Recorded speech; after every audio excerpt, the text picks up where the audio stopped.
For decades, they sat on our heads, feeding fat from the fruit of our land, leaving us scrambling for fragments that narrowly escaped their bite.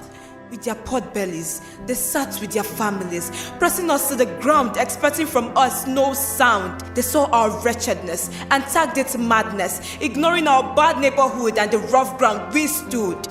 Our feet burned as we had no shoes on, but they didn't understand. Our throats dry, result of the sun, but they never lowered a hand. This ancient of days won't relinquish the staff, and our fate as young blood is tied to the grave. The staff can strike the waters apart and bring us out from the Egypt they created. But it's used only for their good, to have access to our crude, and still it proceed without shame, leaving us feeble and lame.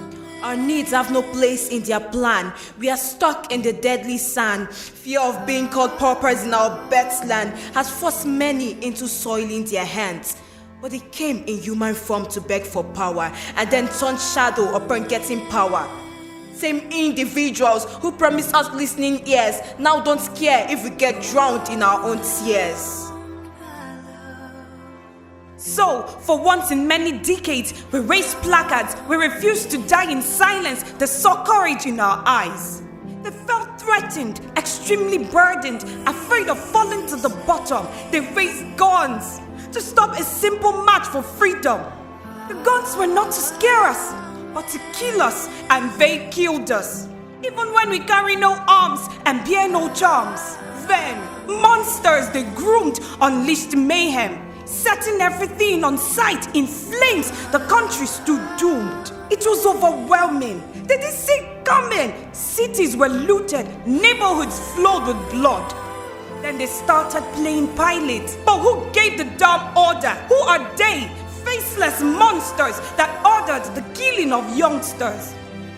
Blood on the flag, symbol of peace, stained out of sheer greed. They could not stand just a voice, yet they stood and sought to lead. When they broke the silence, they skipped questions about the massacre.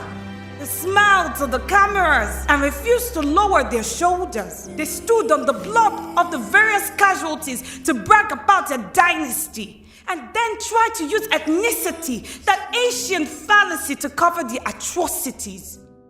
Oh, we've grown. The scales have fallen. We are made by the same God. We are even. We shall forget our various dialects and unite for our common interest. We shall not live by their clock, an era infested with bugs. We're willing to hold hands and march to the rock, and will not be intimidated by their thugs. Today, may the blood of the fallen become the pillar of our struggle as we beckon on heaven to free us from their shackles.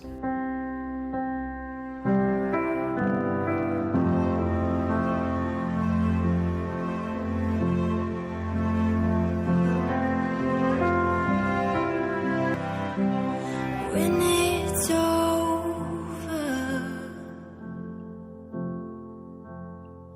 when it's all done,